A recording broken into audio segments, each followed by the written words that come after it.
Let's go to Vegas. Let's go to Sin City, Dana's backyard. San Jose, Vegas, Game 5. Vegas minus 150. Total 5.5 here. Hey, we had an under finally in this series the other day.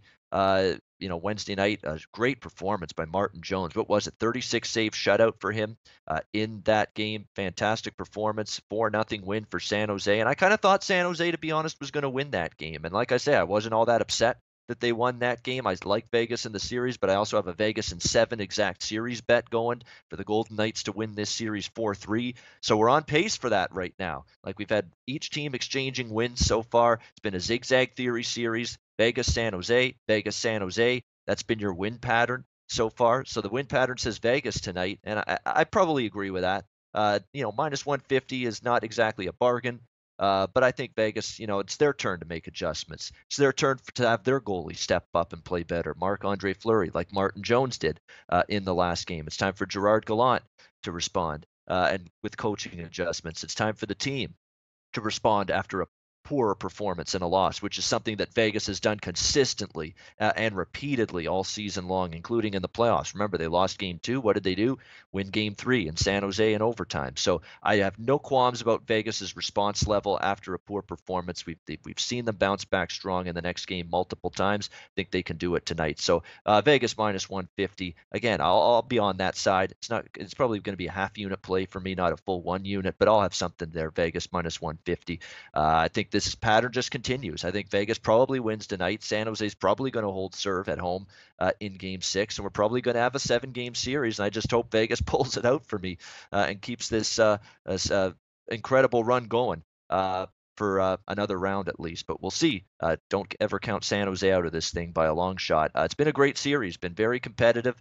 Game 4 and Game 1 were a little lopsided, but it's been a very hard-fought, contested, back-and-forth series, and fascinated to see how this one plays out tonight. Dana, let's start with you for this discussion of this game tonight. San Jose and Vegas. What do you like here?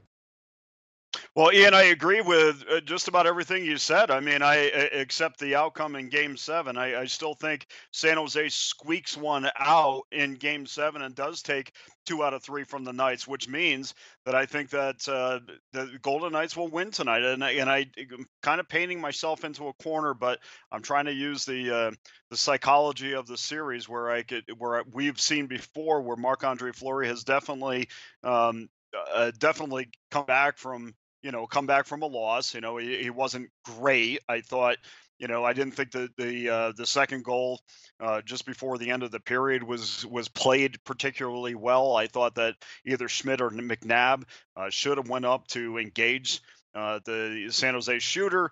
They didn't. They decided to go back, and Fleury lost it, in the legs, and then see it come off cleanly off the sticks. And honestly, if they did go up and engage, one of them would have killed off the remaining amount of time. Well, that's fine. It's debatable how you want to play defense, but you got a 2-on-1. Both guys cannot take the shooter. One guy's got to be the aggressor in that case. But anyway, so it's obvious now as we look at the progression of this series that now it's starting to get into the defensive phase. And so San Jose won Game 4 because they were clearly the better of the two defensively. In fact, they were not shy and setting 3, sometimes 4 forecheckers and really forcing Vegas to go outside the box and not play their game. Vegas likes to get the puck up the ice with long stretch passes and really get into transition quickly.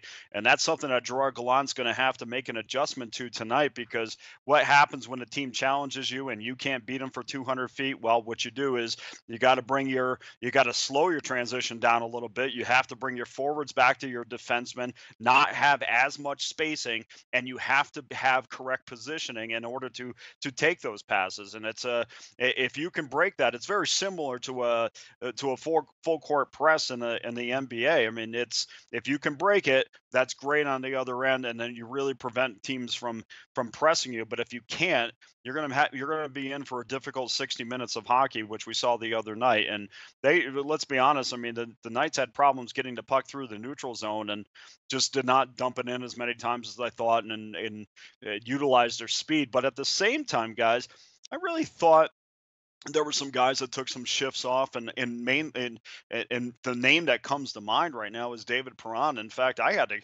to go back in the box score just to make sure he was playing. I mean, that was 17 minutes of the quietest hockey I've ever seen. And David Perron is a guy that's not just out there to block shots and take up space. I mean, he is a guy that needs to lead that third line, and he's not doing it. And honestly, it David Perron's losing money by the day. He's in a contract year, and this is where you make your money. And right now, he's not only playing himself out of Vegas, he's playing himself out of a big contract. He needs to come up big. He needs to be noticeable, and he needs to stop worrying about Brandon Dillon, because that is the one thing. Every time you notice David Perron, Dillon's right next to him, getting under his skin. So mentally, he's really won that battle and taking Perron out of this series. And again, Vegas is left to rely on their top six forwards. Whereas, Perron is supposed to be the guy to kind of push that third line. He's been really non-existent, and that's why Vegas has just not been consistent. We talked all year about this team being able to roll out four lines. I've always debated that because I didn't think that to me means you're dangerous on all four lines. Well, Carrier and Bellemare, they don't scare me. They keep you honest, but they don't scare me. And again, it's a broken record because we continuously talk about this series, but San Jose does have that ability to roll out four true lines that's able to hurt you offensively, and ultimately, I think that's going to be the difference in this series. But tonight, Gallant makes the adjustments. I think that the spacing's a little bit shorter, the positioning is a little bit better. Quick passes out of the zone and to find that seam and then create offense out of that seam. Which is something they didn't do the other night. So I'm willing. I got it at $1.45 this morning. I'm willing to take one more chance with Vegas, but I think after this game, I think San Jose is going to make their adjustment, and then I think they're going to steal one at T-Mobile in Game 7. Still one at T-Mobile. Oh, what a horrifying scene that would be for the locals if Game 7 were to end the season of the Vegas Golden Knights on their home ice. But you know what's funny? If that does happen, they'll be upset. They'll be shocked. They'll be gasps at the beginning. But when that team is going off the ice after the handshakes, if that does happen, Oh they're going to yeah. get the loudest ovation you're going to ever imagine for a team that's just lost a playoff series. People are going to give them all the camaraderie and kudos and thanks for the season it's been if it comes to that. If they ever get eliminated on home ice, not just in this series, but at any point in this playoffs, you're going to hear the loudest ovation and cheer that you'll ever hear for a team that's just got knocked out. You can guarantee that. Andrew, San Jose, Vegas, Game 5.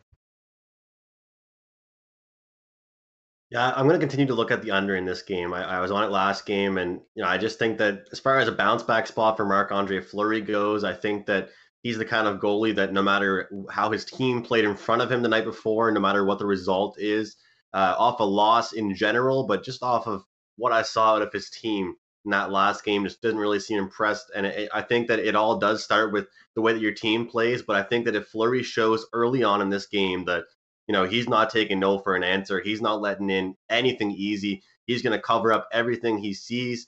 He's going to make it look easy. The puck's going to float into him like a little beach ball. I think that it's going to be one of those games right now where it's going to be Fleury against Marty Jones. I mean, I just can't see this series, guys.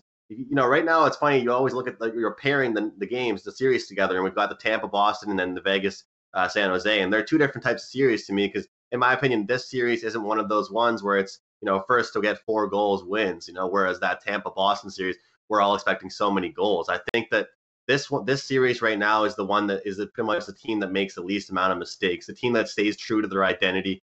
And Dana, I like the way that you use the phrase "keeping you honest." I really like that phrase because it's true. I mean, whenever I always use the word depth, I don't always mean I don't think these fourth line guys can kill us, can make these top corner goals and make these setups that you could see on the first line guys, second line guys. So what I really mean by that is that I think they can provide some kind of dangerous opportunity out there. They can, keep you guessing and make something dangerous happen. And I think that that's what's going to happen tonight for this Vegas team is they're going to have to roll out 4 lines, but they're going to have to stop slowing down at the blue line and trying to set things up. Keep just dumping it in, right? Go chase it. Use your speed. Tire out this San Jose team. Right, I'm tired of San Jose having control of this series all of a sudden. I'm tired of them controlling the puck and making San Jose and making Vegas look like they're the slow team. I don't think they're a slow team whatsoever. I think they can make San Jose get tired, make them have to earn every bit of possession they have, every bit of quality scoring opportunities that they have. And I think that this game is going to be an under 5.5 as well. It's my play on this game. And I think it's going to be a slow start to it. We're going to see some other excellent goaltending. And each goal is scored in this game, guys. I think it's going to be a very hard-earned goal. Yeah, I remember the Vegas series. The closer they against LA and even San Jose against Anaheim, the closer it got to the end of the series, the more tighter things got, the better defensive things got. The goaltending, of course. Now that Martin Jones officially announced himself as I'm in this series and I'm going to have a chance to win this series for my team, I think you're going to see good goaltending tonight. So from a totals perspective, even though I was on some overs early in the series because I thought there was value, well, now you're getting upwards now 5.5. And now the adjustment was made. We got some 5s early on in this series that I took advantage of. So I think we're going to see a situation where I think you're going to see more lower scoring than higher scoring the rest of this series moving forward. And by the way, though, the one thing I will bet on from a goal scoring standpoint tonight, hey, I've been missing out on James Neal to score the last couple times. I know that. And I know he still hasn't popped one in, but he's had 17 shots on goal, James Neal, in the last 3 games. I'm going right back to it tonight. James Neal finally gets on the score sheet, scores a goal for the first time since game 1. He's going to do it tonight. We're going to take it one more time here with James Neal. Hopefully not take it up the ass. Hopefully just take it. James Neal in terms of scoring a goal here tonight with this prop. Finally, it's going to cash tonight. I like it. James Neal will get on the board, I think, and score a goal for the Vegas Golden Knights here in this game tonight. Alex B. Smith, again, I know your stronger opinions are on Saturday's card, but anything of interest for you here tonight in Vegas? Well, I think Andrew made a good point, and it's something that I noticed. I think we all noticed it at the end of round 1, the games ending up round 1. We saw the shift from massive overs, tons of scoring, to teams like clamping down defensively and games going under, and that's something that we've seen now. Like so, we've got some incredible goaltending matchups in all these series, pretty much. And I think this is one of those games too, where it's just going to be how sharp is Fleury, how sharp is Martin Jones. And both these guys are completely capable of stealing games here. And I think the only way I would be looking here would be the under. I don't see where there's going to be a lot of freewheeling, up and down rushes. There's going to be a lot of methodical chances, a lot of calculated stuff. It's not going to be just a complete crapshoot or a boat race here. I expect the under to cash, simply on the fact that you got 2 goalies who are experienced veterans in the postseason. They know that they have to be as much of a brick wall as they possibly can to make sure that they get the edge here in a game that's obviously pretty much going to dictate the series. Now that we have a best of 3 series, we're back to square one. So the under is a decent price. That's what I'm leaning toward heavily. I don't know if I'm going to actually play it, but that's the only thing I'm looking at here with this matchup tonight. All right, so there's Alex's take. San Jose, Vegas, game 5. Hey guys, thanks for tuning in to our channel. Now, we've put a lot of work into producing all these free videos, so please help us out and keep all our content free for you forever by simply liking, sharing, commenting, and subscribing. Now, not to mention, a visit to our industry-leading website will warm the hearts of all our SBR employees, especially myself. Now, the links are over there to the left, so do check those out. Thanks for watching.